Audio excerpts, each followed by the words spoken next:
I'm going first today. For those of you who don't know, I'm Emma, but I'm assuming you don't Hi, know. Emma. Hi, Charlie. Single and ready to mingle. Long walks on the beach. Okay. If you like pee, you can laugh. Shut up! You had your spotlight yesterday. Okay.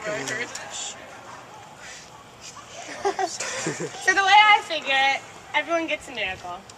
Like, I probably will never be struck by lightning or win a Nobel Prize or become the dictator of a small nation in the Pacific Islands or spontaneously combust. You never know. But if you consider all the unlikely things together, at least one of them will happen to each of us. I could have seen it rain frogs, or I could have stepped foot on Mars. I could have been eaten by a whale. But my miracle is different. This is my miracle. And I really mean that, because you guys are amazing and talented and fabulous and hilarious and wonderfully imperfect. And I love every second of it. Sorry, I messed up my flow. Mrs. So would be so excited. I know, right? I'll never be anything but grateful for every moment that we've spent together. And even though sometimes I fumble for the words and I don't really know what to say, all I really wanted to say just right here today was thank you. Here's to the crazy ones. The misfits, the rebels, the troublemakers, the round pegs in the square holes, the ones who see things differently. They're not fond of rules, and they have no respect for the status quo. You can praise them, disagree with them, quote them, disbelieve them, glorify or vilify them. And the only thing you can't do is ignore them. Because they change things. They push the human race forward. While you may see them as crazy ones, we see genius. Because the ones who are crazy enough to think that they can change the world are the ones who do. And I feel like that deserves an apology in and of itself, because each and every one of you deserves my utmost respect, my utmost love, and you're all a bunch of douchebags, that's what I'm saying. All right. Everything is more complicated than it seems. You can only see a tenth of what is true. There are a million little strings attached to every decision you make. And you can destroy your life every time you choose. You may never trace life and its source. You may never find out for 20 years. And you may only get one chance to play your life out. And they say there is no fate, but there is. And it's what you create. And although the world goes on for eons and eons, we are only here for a fraction of a fraction of a fraction of a second. Most of our time is spent being dead or not yet born. But while we are alive, we wait in vain, wasting years for a phone call, a letter, or a look from someone or something to make it all right. So you wait in vain, wasting years, and it never comes, or it seems it doesn't really. And so you spend your time in vague regret or even vaguer hope that something good will come along, something to make you feel whole, something to make you feel connected, something to make you feel loved. And the truth is, I feel so fucking tired. And the truth is, I feel so sad. And the truth is, I feel so angry. And the truth is, for just as long as I've been pretending to be okay, just to get along, I don't know why, maybe no one wants to hear about my misery, because maybe everyone has their own. And I see your misery. I see the fatigue on your faces. But you know what else I see? I see the fire in your eyes, the burning compassion to put on a show. To put on a show worthy of the fat lady. Like 5 people tomorrow, so Swing it. you can read this and not. You can literally see his face growing more red. All you gotta do is just read the paper. He's turning red. Thank you guys for giving me the confidence I severely needed. With your lively spirits and welcoming personalities,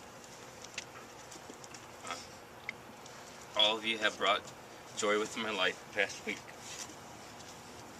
Though I do not know all of you well, I feel I can call you all my friends. Y'all came here looking for something. That's why we all go anywhere, really. But it's more apparent when we come here, to this stage, because this is where we learn about being human. We learn about art, enacting life, creating something real together. From cardboard pieces, colored slides, and steel lines, tonight we are given doubly that chance to find out what we make together as a group. Maybe something realer and crazier and more beautiful and even more terrible than the normal stuff we do. And it's scary. But like I said, that's why we came here. So when we get out of this empty box in which we create whole worlds, remember that. Remember that purpose wherever you go. We can't always find connections in life. People will come and go. But don't for 1 second discount this place, or nights like these, or people who seem a little too weird to be friends with, because that's the only real chance you'll get to be human, to look for that something. So hold on to it. Hold on to each other, like air underwater. Better yet, like air in space. It's gotta last a long time. And then I have something else.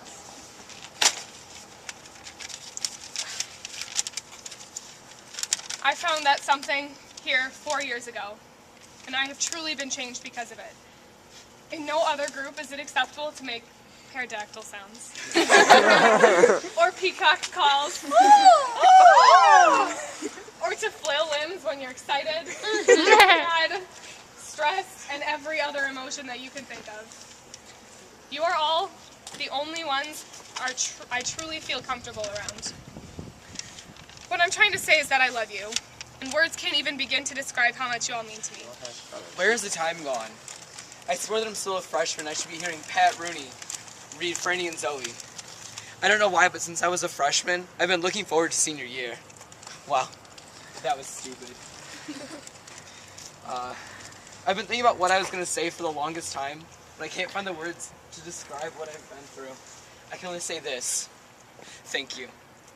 A few years ago for a musical, I heard a song played from a little musical called Wicked. I doubt you've ever heard of it. Since I'm really bad at getting across what I want to say without sounding corny, cliche, or silly, I'm going to steal a bit from that song. I've heard it said that people come into our lives for a reason, bringing something we must learn, and we are led to those that help us most to grow, if we let them. And we help them in return. Well, I don't know if I believe that's true, but I know who I am today because I knew you. So let me say before we part, so much of me is made of what I learned from you. You'll be with me like a handprint on my heart. And now whatever way our stories end, I know you have rewritten mine by being my friend. We all think that we are all that in a bag of chips, and the best thing since sliced bread. But when really, we probably aren't that fabulous. That competitive edge, though, and that spirit that each of us possess, that's what drives us to success here. And I know it's true that each of us go through life with masks on. We judge ourselves based on how we believe others value us.